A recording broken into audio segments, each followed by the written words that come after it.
Mhm. Good evening, everyone, and thank you so much for joining us for tonight's talk, Ask a Spiritualist.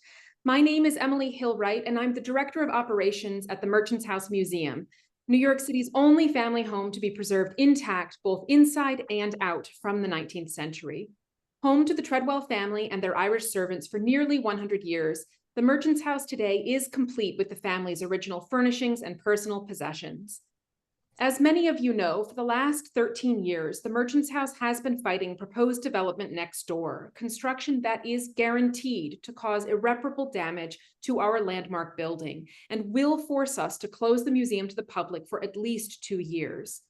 In 2023, in a shocking betrayal, the Landmarks Preservation Commission voted to approve the development, in spite of overwhelming and unanimous opposition from the community, preservation organizations, public officials, engineers, and preservation architects. This disastrous vote is a warning to every other landmark in New York City. If this can happen to the Merchants House, the very first building in Manhattan, designated a New York City landmark in 1965, every landmark in New York is at risk.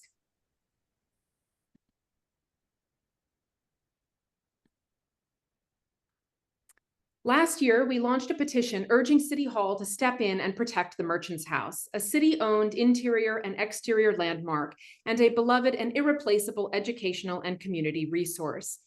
Please take just 30 seconds to add your name. I'm posting the link now in the chat.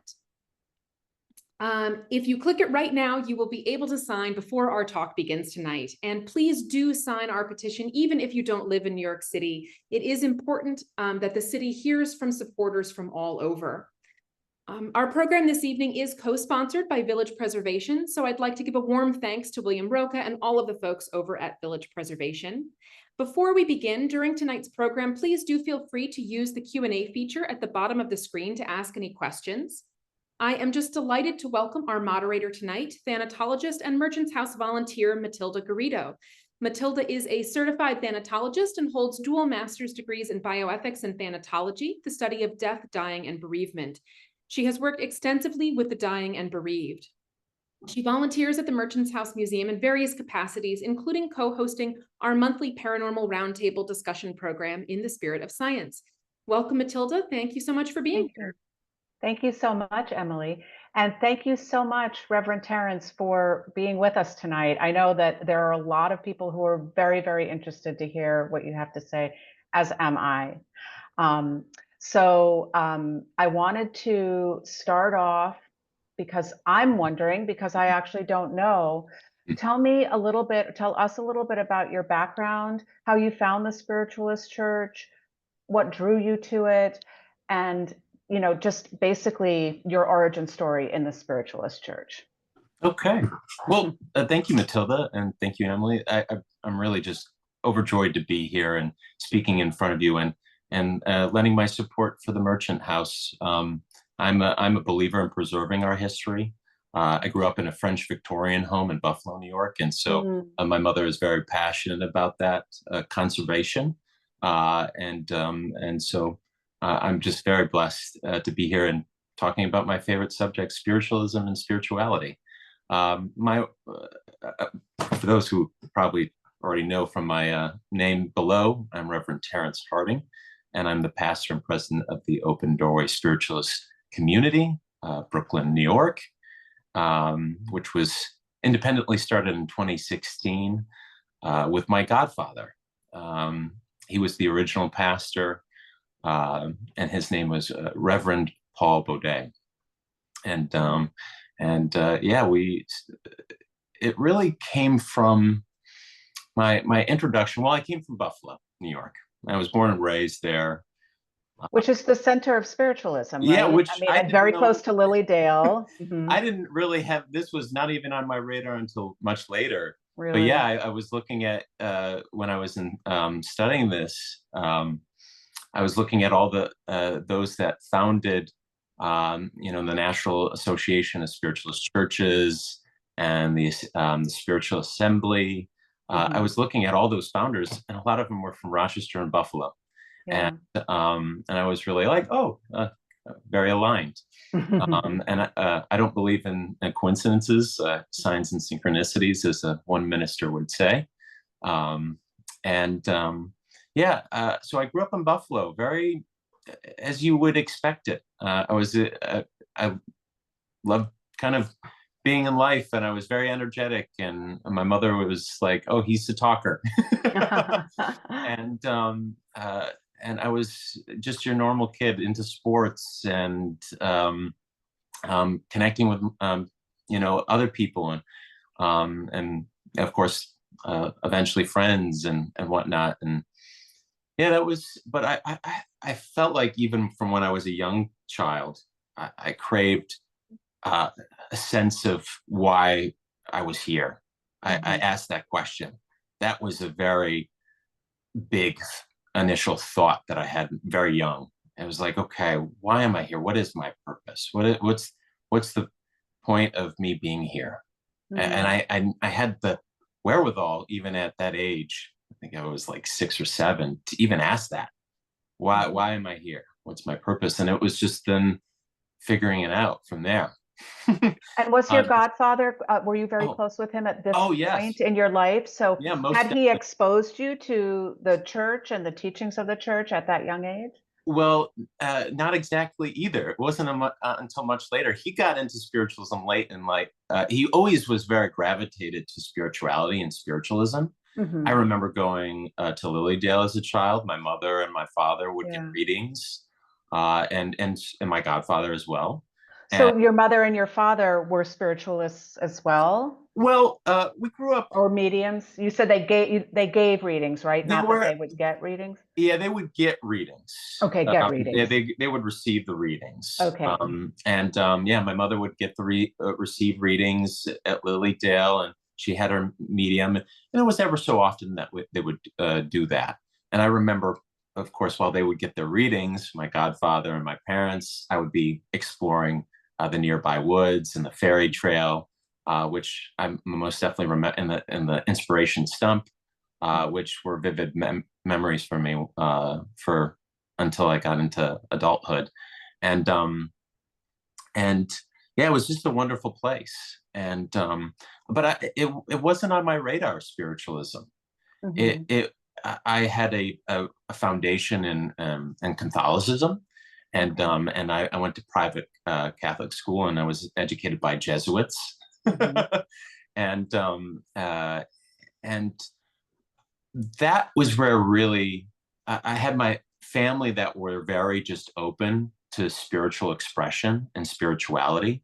And my mother and my father really wanted that for both me and my sibling, to have a foundation of spirituality, and that could be the foundation for whatever we felt aligned with.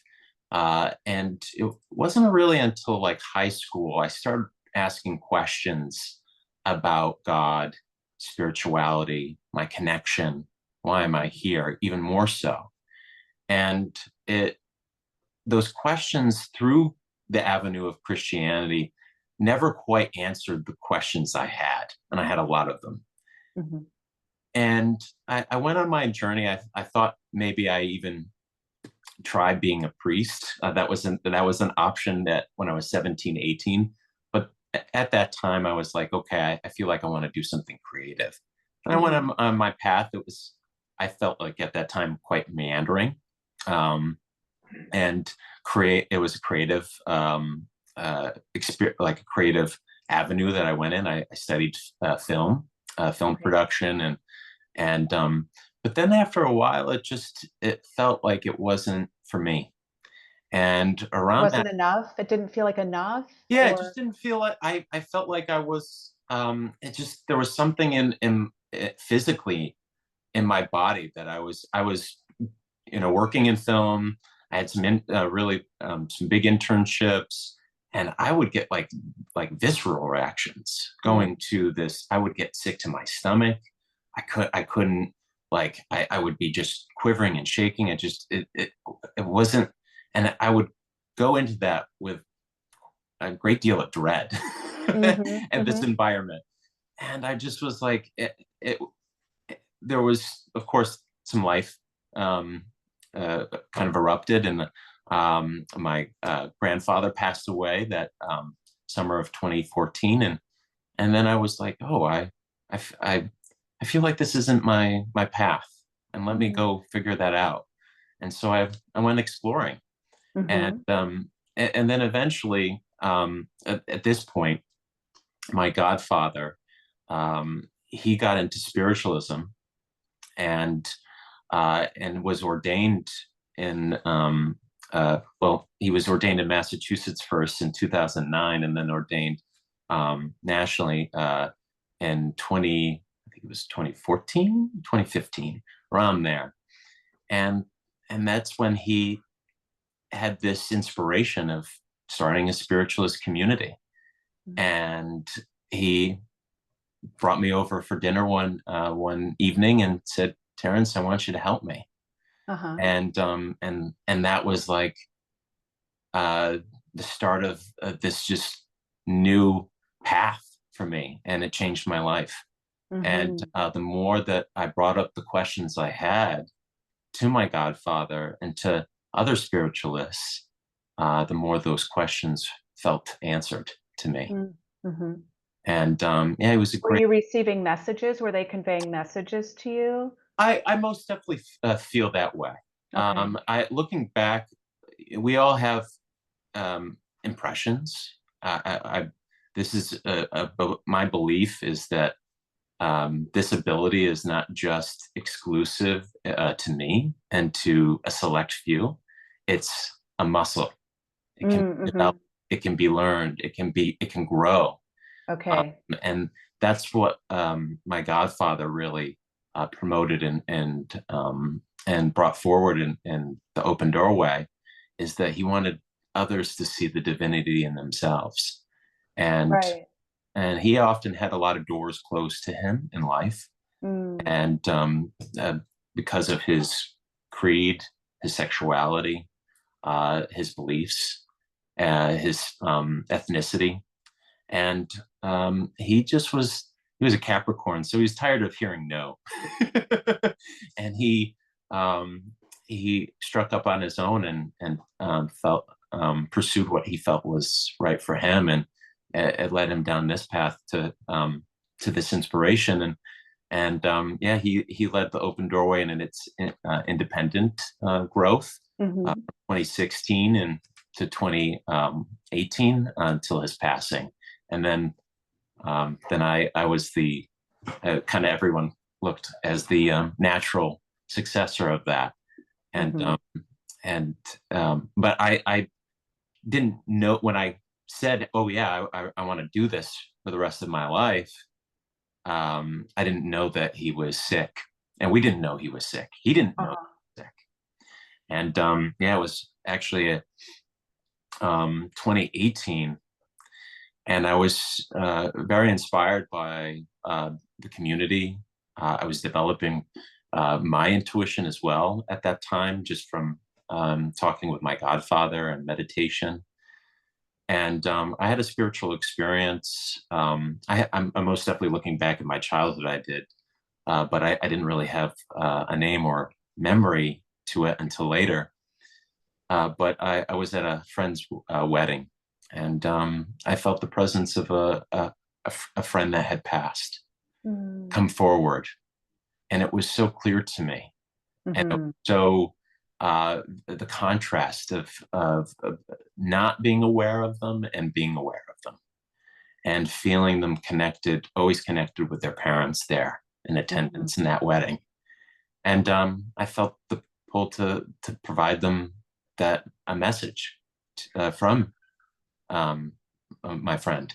And the next day I felt terrible. Interesting. You felt terrible awful. Physically? Like, did you feel drained? I felt emotionally. I brought tears to this woman's eyes. Oh. As a mother.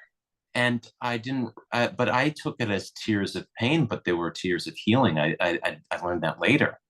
Yeah. But I almost felt like why did I do that? Like, what compelled me to do that? And I spoke to somebody who I always go to for just at this point, my godfather had was still around, but I didn't go to him. I went to my father, Okay. and I looked for somebody grounding. His energy was so grounding to me, and he was right there. So we went out to lunch, and he said, "Terence, no, nobody would think that you were doing anything malicious or ill intent. You're a genuine person, Mm-hmm. and people know that, especially the people that know you." And he pushed me. He Mm-hmm. motivated me. He said, "You should follow that, trust that." And that was very impactful, having my Yeah. father say that. And then, of course, I was like, okay, how do I do this? How do I be like part of the open doorway for the rest of my life and help Paul, um, uh, spread his message and bring his abilities to others for that ultimate healing. And yeah, little did I know that Paul and a few other minister friends were doing their scheming or plotting to get me down Uh-huh. that path as well. But in of course a kind way. And yeah, my godfather sat me down one later that so that wedding was in spring of 2018, and he sat me down in August of 2018 and said, "Terence, I already talked to Stephen, who was my teacher and mentor. I already talked to Stephen. He's going to teach you through the Holistic Studies Institute. You're going to take the intuitive development and the ministry side by side. And when I'm old and senile at 99, you can take over the community." And Wow. So there it was. Yeah. and there it was. And then a month later, then that's when we found out he had stage 4 cancer. Wow. And, Wow. and So, oh my God, that I mean, again, you say there are no coincidences. The mhm, timing, like mhm, he had named you yeah, basically as his mhm, successor, yeah, mhm, and then received this powerful and devastating news, yeah, but obviously felt confident that you would mhm. be able to take over for him. Oh yeah. So not being worried about that. So I think it's Mhm, interesting because I think many people think of attending a spiritualist service as they will they can't do it, they can't mhm, reach people on the other side, but they will attend a service to hear others. But mhm, actually what you're saying is that becoming a spiritualist is actually learning to pay attention to messages that you probably are already receiving but yes. are just kind of discounting automatically, like, oh, Right. this can't be true, or Mhm. Society tends to put blinders on us and shrouds us in other things. Society Mhm. is a kind of noisy place with a lot of Yeah. energy. We see it most definitely bubbling now and in the world and in this country around us. Mhm. And it's we're often told to devalue and discredit our experiences, our personal experiences, and experiences are that's just them. They're experiences. There's no needing to really um, um, discredit or disprove or prove them that my experience is my perception, Mhm. my view. And sometimes you go into the same thing or same environment, and my view of it may be different than somebody else's. Mhm. But yeah, no, being a spiritualist minister is that you learn to be a psychic medium. That's part of it. Mhm. That's part of the expression of our faith, and faith through evidence is the biggest thing with spiritualism.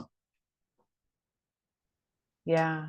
Is based on like the Fox sisters and very controversial, and they admitted that they had fabricated things. And but obviously, spiritualism is so much more than that. Yeah. So Well, how would I have you? to. Sorry to interrupt you, No, go Matilda. I ahead. just have to correct you. Yes, they actually were little. That seems to be what is the storyline, but they were Hmm. paid to say that, They were the Fox sisters, unfortunately, and later in their life, were battling alcoholism and were very in poverty, and they were paid $1,500 to denounce it.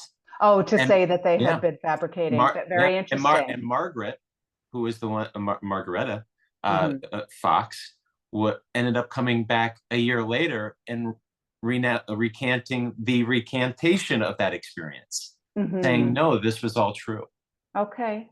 So that's great. Yeah, that's great to know, because I think, unfortunately, I think people who don't know a lot about spiritualism and who have never been to a spiritualist service have discounted the reality of it. But the spiritualist church has been alive and functioning and working ever since then. And even today, I bet a lot of people don't really know that there are a lot of spiritualist churches around the country offering in-person and Zoom services and things. So if you think that you want to explore spiritualism, it is available to you. It's not some sort of like far away, difficult to find thing. I mean, it's an active, vibrant church and growing, I would imagine. Oh yeah, most definitely. The widespread ability to educate yourself in this this path and faith. There's a lot of ways, workshops and institutes and schools that have been formed and founded in the study of this. The churches that you speak of, little communities blossoming, and the fact that some of these communities are blended with other faiths. My godfather, Reverend Paul, was ordained originally in a church of the Wildwood in Templeton, Massachusetts, and that is a Christ-oriented spiritualist church. So they have a picture of Jesus on the wall, and that's the belief that he was a medium and a healer. Right. And a very powerful one at that. There's many different communities, and my favorite thing is, when I'm traveling, figuring out, okay, where are they? And sometimes they're just like a search, engine search away, and just doing the research, and it's just much more prevalent to find those resources for information. Yeah, I mean, I have been to, I've never been to an in-person spiritualist service, but I have been to the New York City Spiritualist Church's online services, and they are beautiful services. They are very, very grounding, and they are very in alignment, I would say, with, the practices of many, many other religious traditions. There's nothing about spiritualism that goes against any other spiritual tradition. I think you just have the added bonus of this idea that we can actually receive and draw from wisdom directly from the other side. And you brought up an interesting point, the other elements of spiritualism. Yes, this is, in the spiritualist community, we call this modern spiritualism, because our belief is that this is one of the a basis or the evolution of many different religions and faiths and spiritual practices going from the dawn of time. This is really modern day shamanism, but we have other influences too: paganism, Christianity, Judaism. If you were to go into like the side of Kabbalism, Kabbalah, that in Judaism, there's a lot of similarities there. Yeah, a lot of these influences predate the Fox sisters. Fox sisters are just really the modern establishment of this faith, and they did a great deal of work, but really a lot of the credit goes to Andrew Jackson Davis, who actually predicted the Fox sisters' experience in Hyattsville, New York, a year before it happened. Wow. What did he say? I mean, how did he get that word out, or Well, how he do we? well he was uneducated for up until his 20s, and then through a spiritual experience went into trance and was able to commune with spirit Mhm. and communicate with spirit, and he was able to be educated by spirit Mhm. and ended up writing like over 30 books about Mhm. spiritualism. The uh, I believe I have the title for one of them here. Um, yeah, let me see it. Yeah, he was known as the Poughkeepsie Seer. So he was just upstate. Mhm. And Principles of Nature was the book that was published a year prior to uh, the Fox sisters, and that's where he stated that there would be a widespread, there would be this moment, Mhm. and it would spread all over, and then he continued to write up until his death in 1910, and his uneducation originally, well, his education through spirit then led him to educate himself on this plane. And he went to, I believe, a medical school and Mhm. practiced that. And he applied that his knowledge and his experiences to modern spiritualism. If it wasn't for him and his writings, the Fox sisters would have just been a 9-day wonder, and then would Mhm. have been over. But he decided he needed to conceptualize it. He needed to explain it.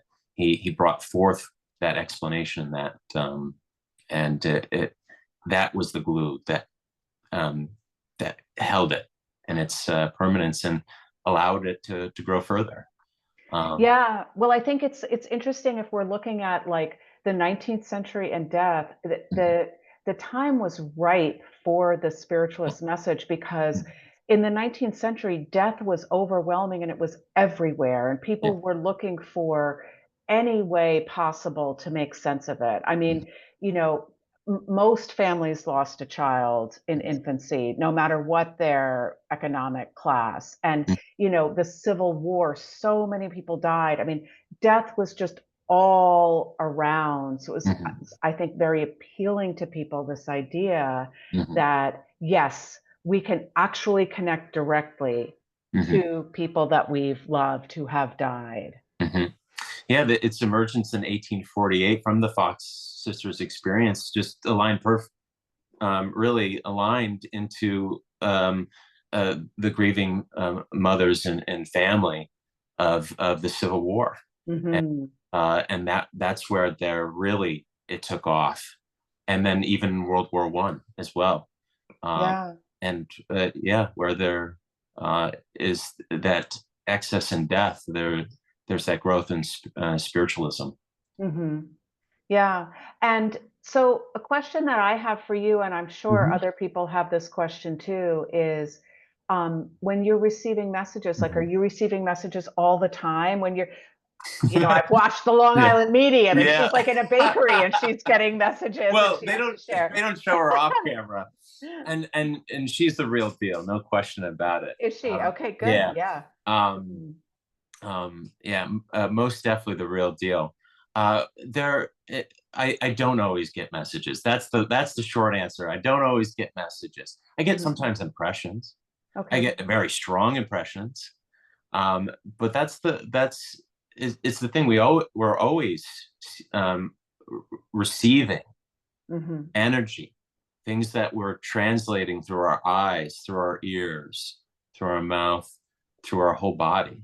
We're experiencing life and the life around us. And so, yeah, I feel the impressions and energies maybe a little bit more than others. Hmm. I live in New York City, so I most definitely sometimes pick up on the energy of things, and I know okay, I gotta either go in a different direction or just protect myself, whatever that may be, depending on the situation. But yeah, it even when I was a child, it was hard for me even to look at people's eyes directly, because Hmm. that's you get a lot of messages through looking into people's eyes. And we call it psychometry, especially when you're looking at a picture. Okay. Where you look at the picture and you look at that person's eyes, and then you pick up information from that. But it's for me, I do get these sometimes impressions of energies, but for me, it's like I like to. It's like more of a volume. Turn down the volume on those impressions, and it helps me, because sometimes being, as I said before, being in New York, you're just surrounded by people, and you don't want to pick up. Right, you can't have all that input. You'd go crazy if you did, you know? Just like, you know, they say for Reiki practitioners, you have to open yourself and you have to close yourself. Otherwise, you can become very overwhelmed by another person's energy. One of my actually practices is something I learned from another one of my mentors, who you may have met. She's actually the president of the Spiritualist Church of New York City, Reverend Janet Harrington. Yes, of course. I mean, I've not met her, but I've met her online. Yeah, she's a good friend, and my spiritual grandmother, and I'm the spiritual grandson.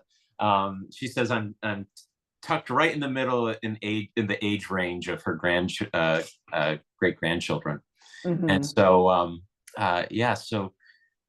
she gave me this great mental practice that helps me turn down the volume, and that is envisioning the chakras, except for the crown and the base chakra. I'll tell you why. But envision all the chakras lined from the top of your third eye all the way to your solar plexus, which is just below your navel. Now she envisions them as rose buds or flower buds in the color that is associated with that chakra. Right. She wants to turn down the volume of her impressions and the energy coming in. She sees and envisions that flower bud closing. For me, oh, that's such a powerful visual, actually. Yeah. For me, it's doors closing. Open doorway. So for me, it's easier to see doors closing. And the reason why she was saying don't close your crown chakra or your base chakra. Your base chakra is your spirit's tether and anchor to your body, and you need that for your karma, your journey, your perspective, and I don't view karma as debt. Karma is learning. Karma, perspective, and that's, we have to go through that, and we're tethered to that. So that keeps us grounded. And the crown chakra is our link to our higher self, and to the spiritual energy around us, and to those higher planes where we get inspiration, where we get psychic and mediumistic messages, all sorts of things, wisdom. But we keep those open and flowing. But the other ones we can close. Okay. Yeah. Yeah. Oh, that's great. I love that. I love that visual. I think, I mean, I have a question. Maybe other people have this question too. When we're talking about our deceased loved ones as energy, right? Like, so in the view of the Spiritualist Church, like, what are they doing? Are they all like in a room, or are they existing someplace else, and this is just energy that comes through occasionally? Like what's going on with them? And how do they decide? Like, I have my cousins are in California. Like, how does my grandmother decide, like, who to come through to at what point? Do they sense that someone is open and that's when they might offer a message? Or how does it all work? What are they thinking and doing there and the beyond? Well, the first thing is any spirit, any energy, any person that crosses onto the other side through that transition of death, the first, I would say a majority of the time, 99% of the time, is once they get to the other side, they want to let know their loved ones that they're okay. Yeah. And that's often the reasoning of why Some want to make contact and come through. Mm-hmm. But you touched it just briefly. Yes, they have to lower their vibrations in order to communicate with us. And we have to raise our vibrations in order to communicate with them. Mm-hmm. And when, yeah, it's like when you're depressed, it's hard to do things, right? Mm-hmm. When you're in that low vibration, it's very hard to like move or talk or communicate and connect. But if you're raising your vibrations, that's easy. You want to reach those people. You want to be out, and you're energetic. So that I view the other side as real. We're it's all just an extension of this. We're in the heaviest plane. No, we're in that earthly plane, heavy, right? And Mm-hmm. I view this world as really a spectrum of light, where there's levels of growth that we go through in our experience.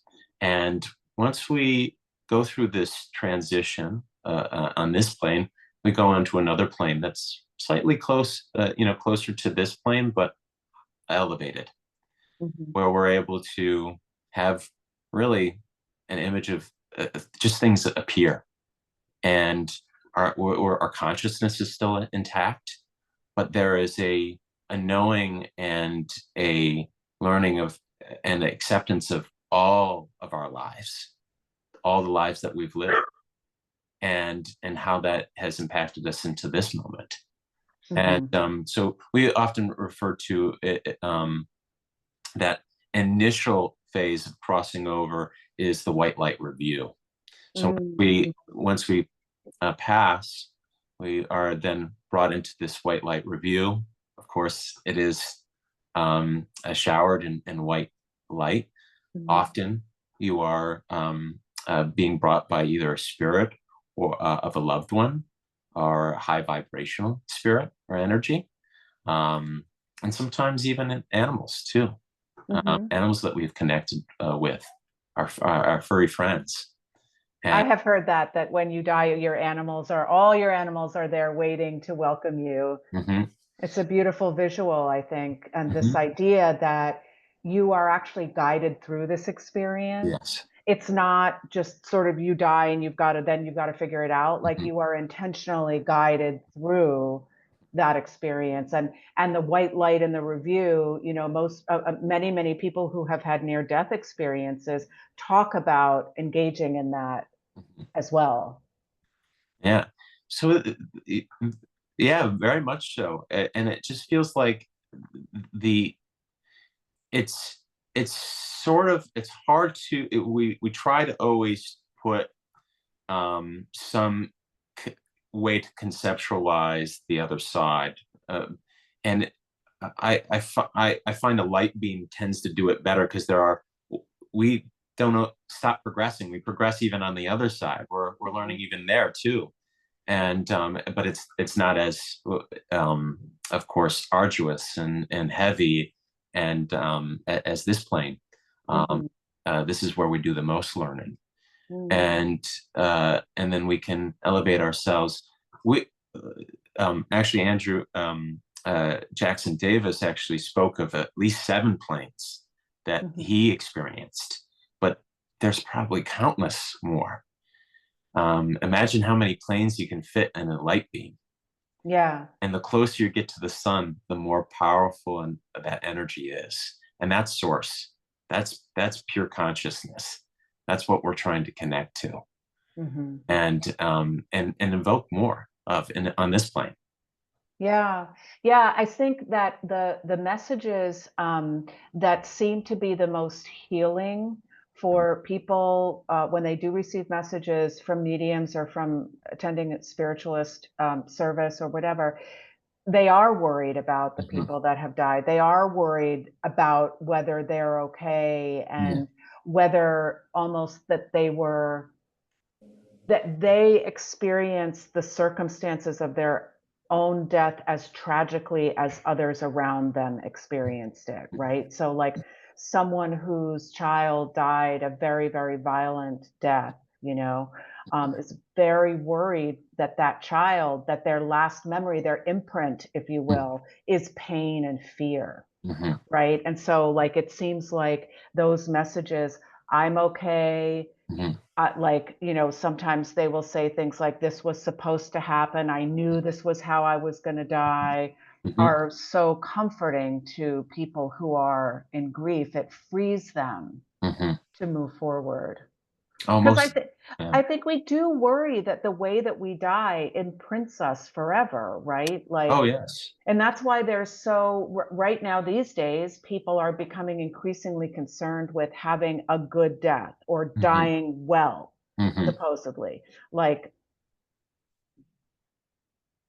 if you can die well, then you can somehow be freer to move forward than if you died with regrets, or Mm-hmm. you died violently, or you died sort of what we call out of sequence, which is like a child dying before a parent, Mm-hmm. things like that. But it's, you know, I think I'm attracted to the concept of, um, you know, that actually before we come into this life, we agree to learn certain lessons, and Yes. we, Carolyn Miss calls it soul contracts, right? Mm-hmm. Mm-hmm. Like someone who was my best friend in my last life says, well, I'll come into this life and I'll do something terrible to you and people will hate me so Mm-hmm. that you can learn, so that you can learn this lesson and I can clear up some karma from, you know, I just find that concept really, really beautiful. And I know, like in some readings that I've had Mm-hmm. with mediums, I've been told things like, one thing that was very powerful for me was that in a past life, my son was actually my mother. Yes. You know, so this idea that like Mm-hmm. in whatever way we're traveling through in this relationship where we teach each other different things at different times, Mm-hmm. I think it's very beautiful. Yes. Yeah, and I stay away from, not to devalue contract, but No. yeah, debt and contract, those are Western terms to these concepts. It's Mhm. the best way we can understand, right? But they're really more agreements. They're like Yes, agreements. agreements that we have with one another, where we're like, okay, we have to learn this, we have to grow from this perspective. And yeah, we do, we communicate with those that we do have that agreement with.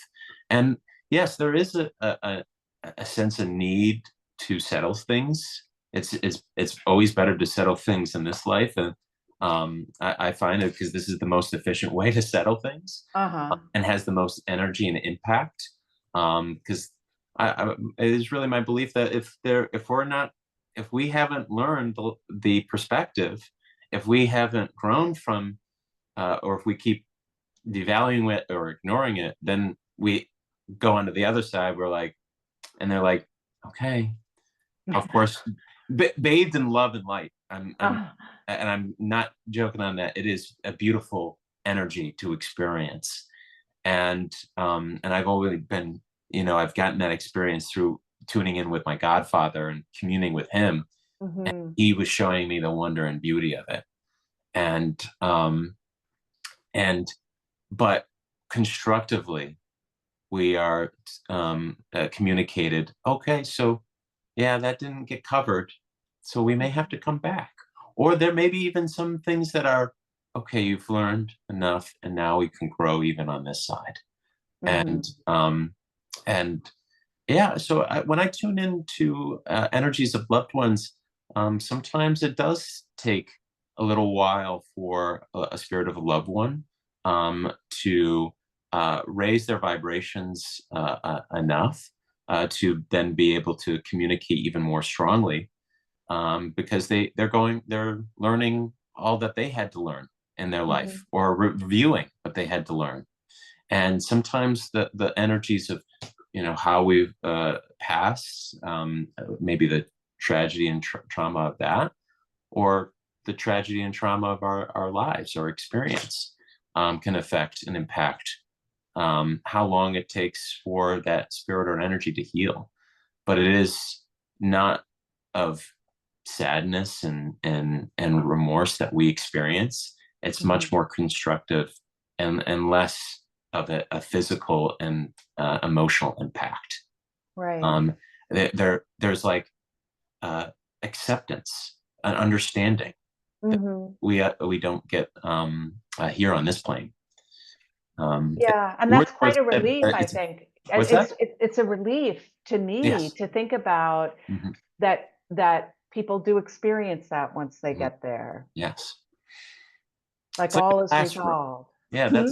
it's like I get a lot of the impression like of a classroom sometimes, but Hmm. it's more than that. It's much more expansive. Mm. Um, it's like if your classroom was like the Milky Way. Right, right. It's a beautiful sight. Yeah.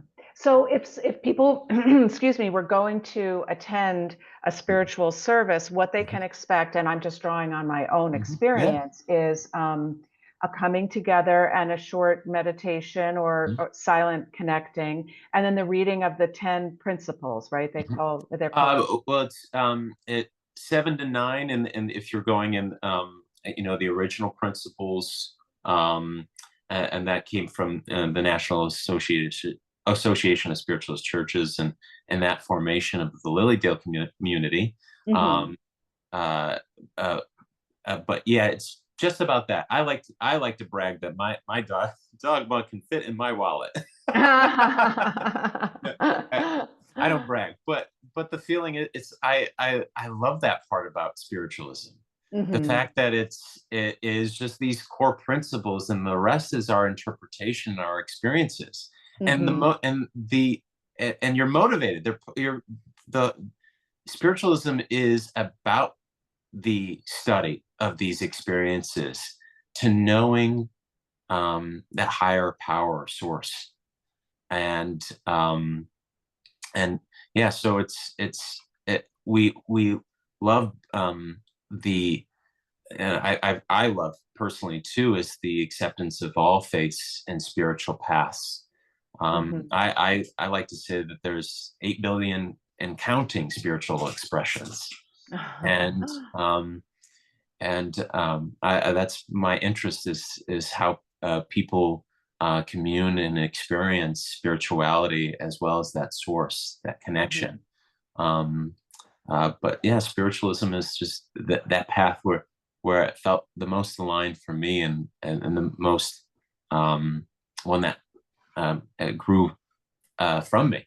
Hmm. And yeah, when I love bringing more elements and more um, ideas and thoughts into that realm. Um, Hmm. but I don't know if I answer your question. But Yeah, no, it's just I wanted people to get a sense of what the order of a service would be like. so yeah, I was reading the spiritual. It's a prayer and invocation, bringing us forth, and then we get into reading the spiritualist principles, and then it's really messages. Uh, Right.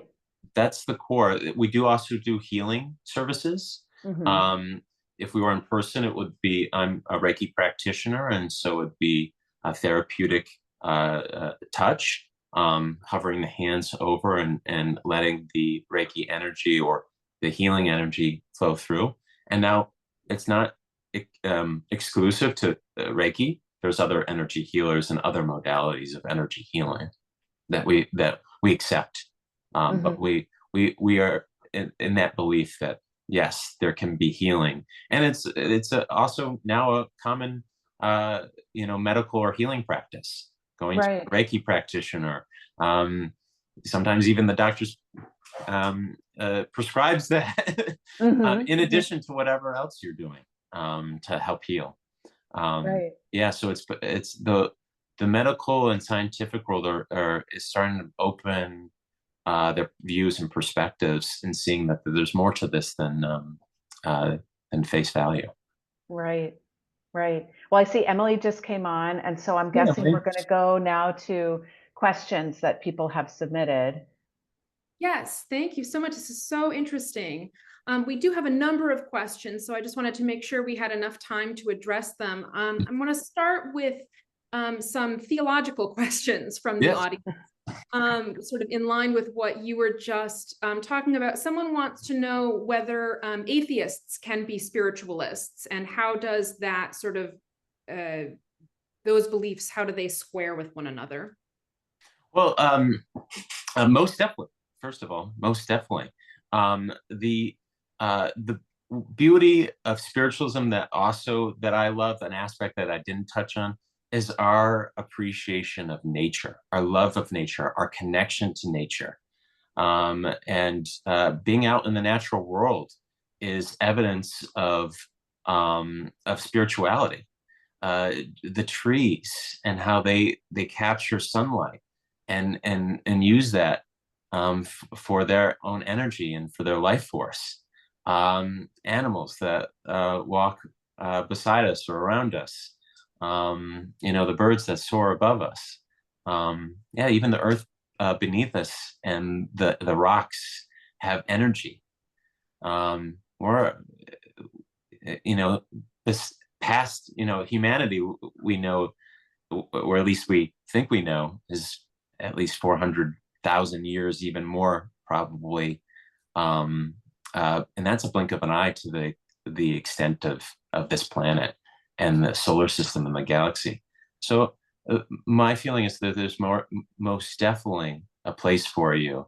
You may not necessarily connect to a godlike figure, but we can all understand and relate to that energy is all around us. And maybe that there is a higher energy that is keeping things together, making things orderly and moved. Even just looking at the rhythm of the planets that we can calculate to a science, that's amazing to me. And so I look at the natural world around us, and it brings me to see that higher power and source and my life. So that's what I would say. Most definitely welcome. And yeah, and we're cycled too. When our consciousness leaves our body, then the earth and the ground takes it and transforms it into something else. And the law of conservation of energy cannot be created or destroyed, only transferred or transformed. And so that's how we go. This question came in sort of early in the program, but someone wants to know if you could give a brief history of who the Fox sisters are. Okay. Well, they were not like not very wealthy family. So it was like a family, their father, Mr. Fox, I feel like, I believe he was a farmer or was in agricultural. And they were in a small cabin in Hydesville, New York, just above Rochester, New York. And the Fox sisters, there were three of them, in this cabin. They moved in to this already built cabin, began to hear rapping, knocking on the walls. And through that experience, they were able, I like to tell people, everybody's watched maybe Stranger Things in the first season where she's communicating to her son in the upside down world. Well, it was kind of like that, how they did that. They constructed a way of communicating through rapping. Yes, like, okay, 2 raps for yes, no, 1 for no. And discovered through that there was an intelligence to this rapping, that there was a person connected, a consciousness connected to this rapping. And so through the system that they devised of communication, they were able to get all the information about this man, and that he was killed and buried actually in the earth, in the foundation of the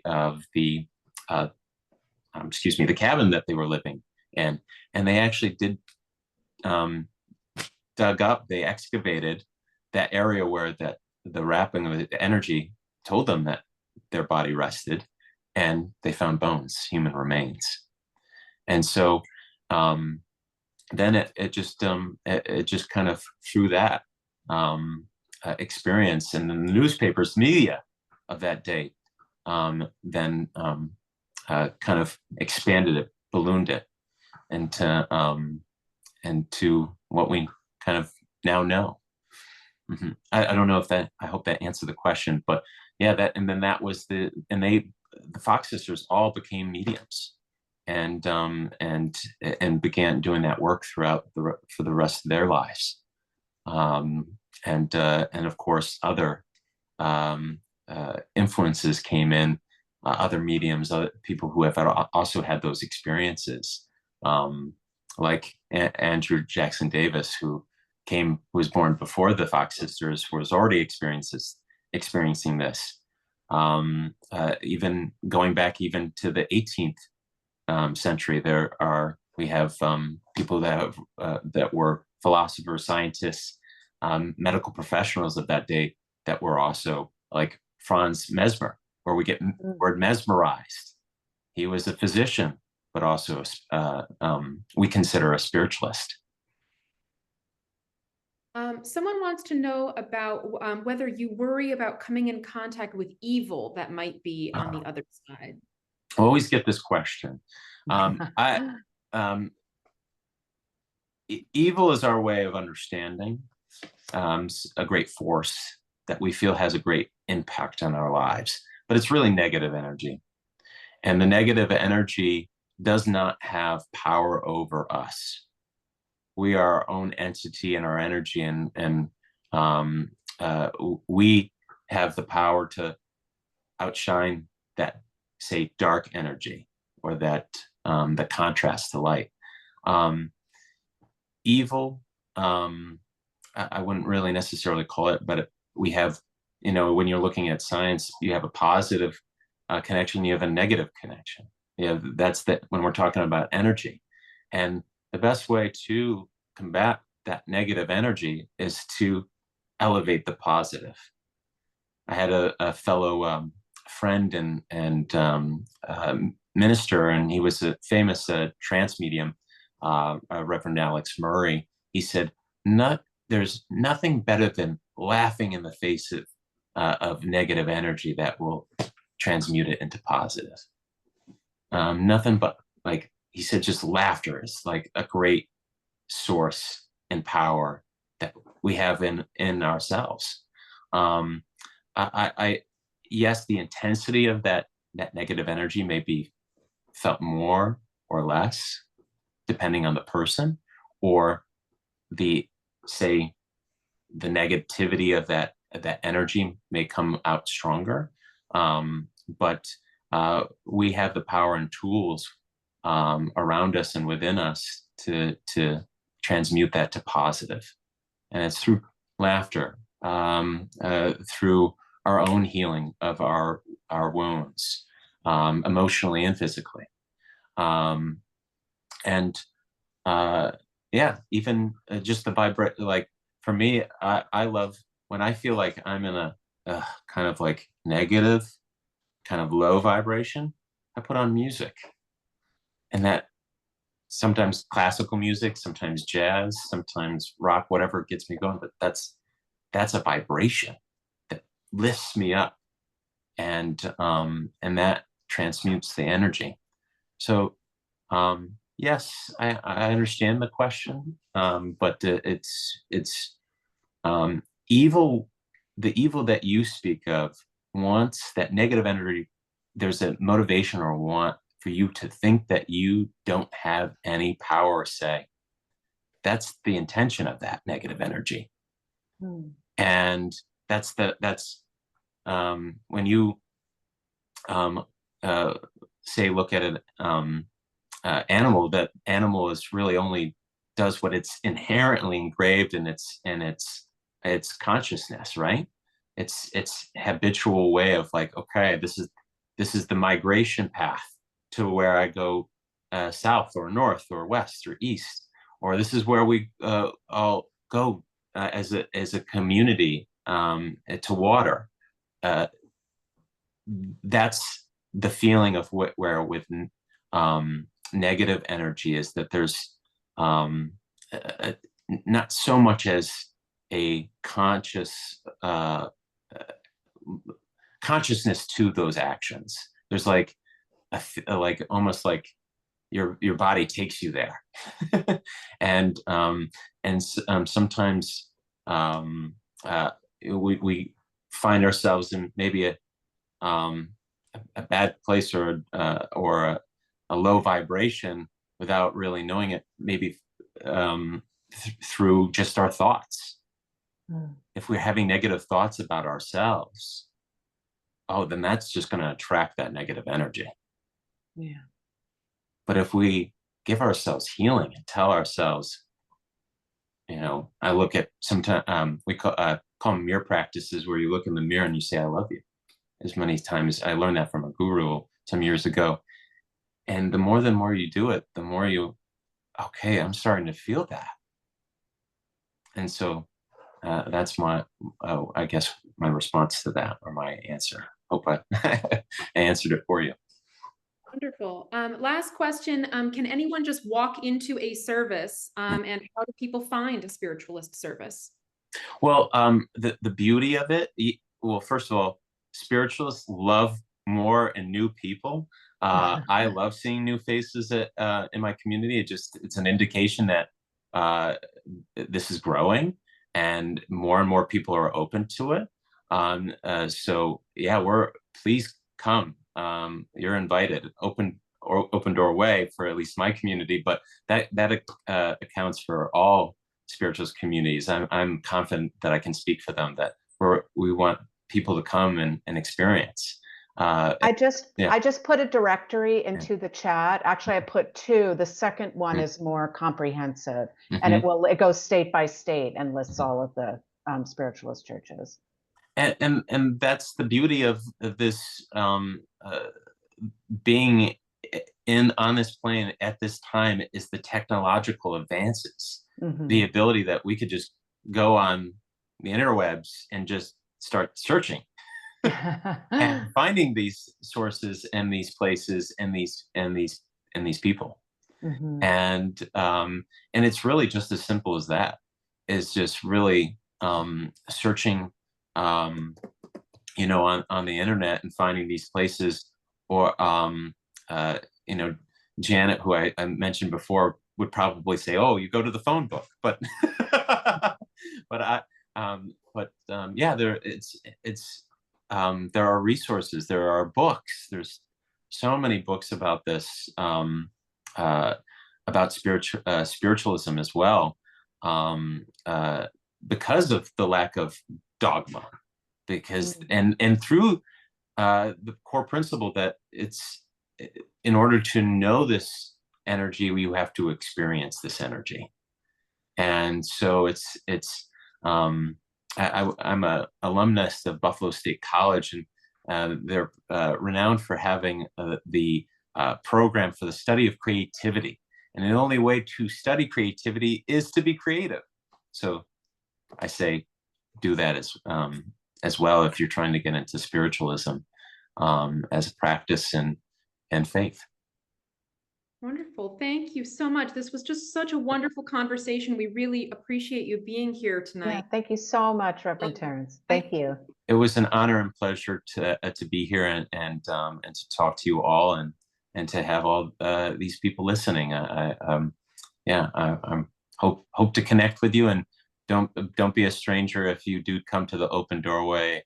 I'd love to say thanks and say hello to you and face to face. Wonderful. Thank you so much. Thank you everyone for joining us this evening. The Merchants House Museum is currently open to visitors on Wednesdays, Thursdays, Fridays, Saturdays, and Sundays, and we have options for both guided and self-guided tours. So you can visit our website at merchantshouse.org for tickets and more information. Tickets to all of our upcoming special events, both in-person events and virtual events, can be found on our website. Village Preservation, our co-sponsor this evening, also has a robust roster of programming. You can see their full calendar at villagepreservation.org. Tonight's program was presented free of charge, but we do hope that you will consider making a donation or joining the Merchants House as a member to support our future programming. Recordings of all our free virtual talks can be found on our YouTube page. Visit us at youtube.com/merchantshousemuseum. The recording of tonight's talk will be up probably tomorrow, but keep an eye out for that if you'd like to rewatch. So thank you again, everyone, for joining us this evening. This was a really wonderful conversation, and we hope you all have a wonderful night. Thank you. Thank you again.